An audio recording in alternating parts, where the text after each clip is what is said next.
अमरावतीत विधान परिषद सभापतीपदी निवड झाल्यानंतर राम शिंदे यांचा धनगर समाजाचे नेते दिलीप येळतकर व धनगर समाजाच्या वतीनं भव्य नागरी सत्कार करण्यात आला। यावेळी राज्याचे महसूल मंत्री चंद्रशेखर बावनकुळे हे प्रामुख्यानं उपस्थित होते। परंतु विधान परिषदेचा सभापती झाल्याच्या नंतर मी डॉक्टर बोंडे साहेबांना म्हणत होतो की विधान परिषदेच्या सभापती पदी निवड झाल्यानंतर अमरावतीमध्ये का सत्कार होतोय हे मलाही कळत नाही। आणि आपण सर्व एवढ्या मोठ्या संख्येने उपस्थित आहेत आणि जिल्ह्यातले सर्व विधानसभेचे सदस्य, परिषदेचे सदस्य, खासदार साहेब, राज्यसभेचे खासदार आणि सर्व लोकप्रतिनिधी देखील उपस्थित आहेत। आणि निश्चितपणे ज्यावेळेस अशा प्रकारचा कार्यक्रम होतो त्यावेळेस वानखेडे साहेब म्हटले। यावेळी मंत्री चंद्रशेखर बावनकुळे यांनी महत्त्वाचं वक्तव्य केलं।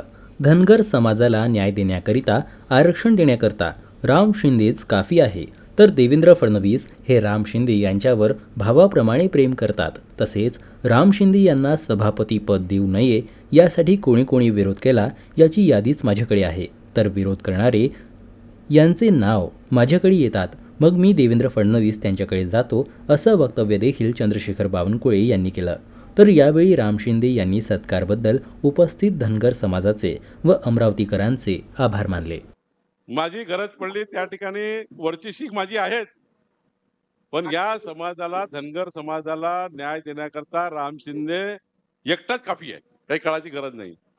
आणि देवेंद्र फडणवीसजी, देशाचे पंतप्रधान मोदीजी, आज मोदीजींनी त्या ठिकाणी राम शिंदेला ज्या पद्धतीने या पदावर आणण्याकरता आशीर्वाद दिला, आमचे देवेंद्र फडणवीसजी यांनी राम शिंदेला ज्या पद्धतीने सर्वोच्च पदावर, अनेक लोकांनी विरोध केला मला माहिती आहे, तो हा भाषणाचा मुद्दा नाहीये।